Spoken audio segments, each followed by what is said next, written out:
خبر کے اگلے حصے میں بات کرتے ہیں بھارت کے خلاف پاکستانی میزائلوں کی کامیابی نے امریکہ کو نئے میزائل بنانے پر مجبور کر دیا۔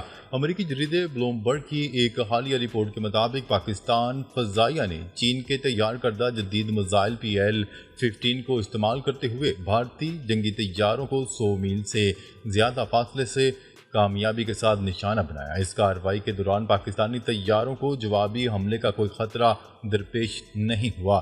یہ کامیاب تجربہ نہ صرف خطے میں بلکہ عالمی سطح پر طویل فاصلے تک مار کرنے والے فضائی ہتھیاروں کی اہمیت اجاگر کرنے کا باعث بنا۔ اس کے بعد امریکی فوج کو اپنی فضائی برتری برقرار رکھنے کے لیے فوری طور پر نئی حکمت عملی اپنانے پر مجبور ہونا پڑا۔ پینٹاگون کی ایک رپورٹ میں بتایا گیا ہے کہ چینی فضائیہ نے 2023 میں PL-17 کو عملی طور پر فعال کر دیا تھا۔ یہ میزائل PL-15 کا جدید ورژن ہے جو 400 کلومیٹر یعنی تقریباً 248 میل تک اپنے اہداف کو کامیابی کے ساتھ نشانہ بنانے کی صلاحیت رکھتا ہے۔ پاکستان کے اس کامیاب آپریشن نے خطے میں فضائی طاقت کا توازن بدل دیا۔ اس کے جواب میں امریکی فضائیہ اور بحریہ نے لاک ہیڈ مارٹن کے خفیہ منصوبے EIM-260 پر کام تیز کرنے کے لیے مالی سال 2026 میں $1 ارب کی فنڈنگ کی۔ EIM-260 جیسے جوائنٹ ایڈوانسڈ ٹیکٹیکل میزائل بھی کہا جاتا ہے، خاص طور پر F-22 F-35 لڑاکا طیاروں کے اندرونی ہتھیاروں کے خانوں کے لیے تیار کیا گیا ہے۔ مستقبل میں اسے F-16 F-15 اور ڈرون جنگی طیاروں کے ساتھ بھی مربوط کرنے کا منصوبہ ہے۔ خبر کے اگلے حصے میں بات کرتے ہیں غزہ میں قحط نے خطرے کی گھنٹی بجا دی۔ اقوام متحدہ نے غزہ میں خوراک کی شدید کمی اور انسانی بحران کو باضابطہ طور پر قحط قرار دے دیا۔ اقوام متحدہ کے مطابق 5 لاکھ سے زائد فلسطینی اس وقت تباہ کن بھوک اور غذائی قلت سے دوچار ہیں، جبکہ امدادی رسد کی راہ میں رکاوٹیں برقرار ہیں۔ ایمنسٹی انٹرنیشنل نے اقوام متحدہ کے اس اعلان کو عالمی برادری اور ریاستی اداروں کی سنگین ناکامی قرار دیتے ہوئے کہا کہ آج قحط کے باضابطہ اعلان نے دنیا کی بے حسی کو بے نقاب کر دیا ہے۔ ہم نے لاغر بچوں کو مرتے دیکھا ہے جبکہ خوراک چند میل دور موجود تھی۔ ایمنسٹی انٹرنیشنل کا مزید کہنا تھا کہ اگر اس المیے پر دنیا خاموش رہتی ہے تو تاریخ معاف نہیں کرے گی۔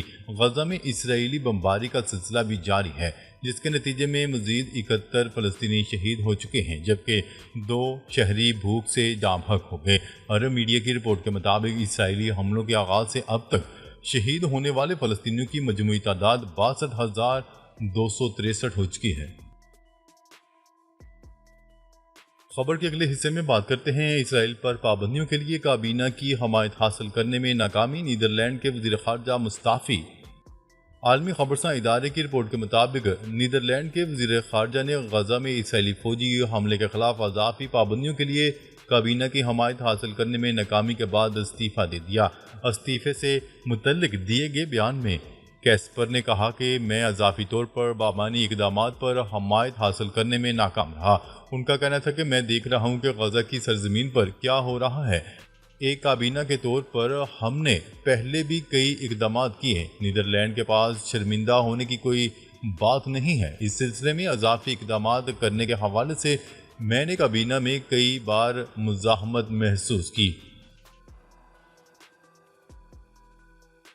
خبر کے اگلے حصے میں بات کرتے ہیں زندہ قیدیوں کی تعداد کے بارے میں ڈونلڈ ٹرمپ کے بیان پر اسرائیل میں ہلچل۔ امریکی صدر ڈونلڈ ٹرمپ نے غزہ میں حماس کے پاس موجود زندہ اسرائیلی قیدیوں کی تعداد کے حوالے سے ایک نئی بحث چھیڑ دی۔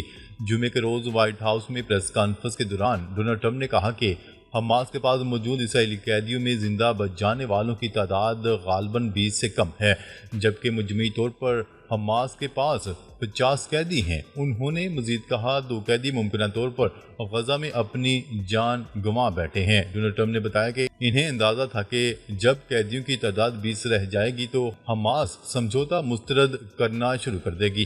ان کے مطابق اب حماس کسی بھی معاہدے کے بدلے صرف 10 قیدیوں کی رہائی کی پیشکش کر رہی ہے۔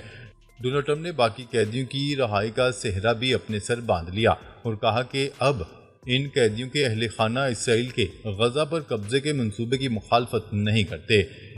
امریکی صدر نے صحافیوں سے کہا یہ صورتحال ختم ہونی چاہیے، یہ سراسر بلیک میلنگ ہے اور اس کا خاتمہ لازمی ہے۔ اگر اسرائیل نے فوری طور پر پورے غزہ پر قبضہ کر لیا تو قیدی زیادہ محفوظ ہوں گے۔ ڈونلڈ ٹرمپ نے مزید کہا، حماس جانتی ہے کہ اگر وہ قیدیوں کو حوالے کر دے تو یہ شاید ان کی زندگی کا اختتام ہے۔ ناظرین، اب تک کے لیے اتنا ہی۔ مزید خبریں لے کر بہت جلد آپ کی خدمت میں حاضر ہوں گے۔ تب تک کے لیے اپنا خیال رکھیے گا۔ اللہ نگہبان۔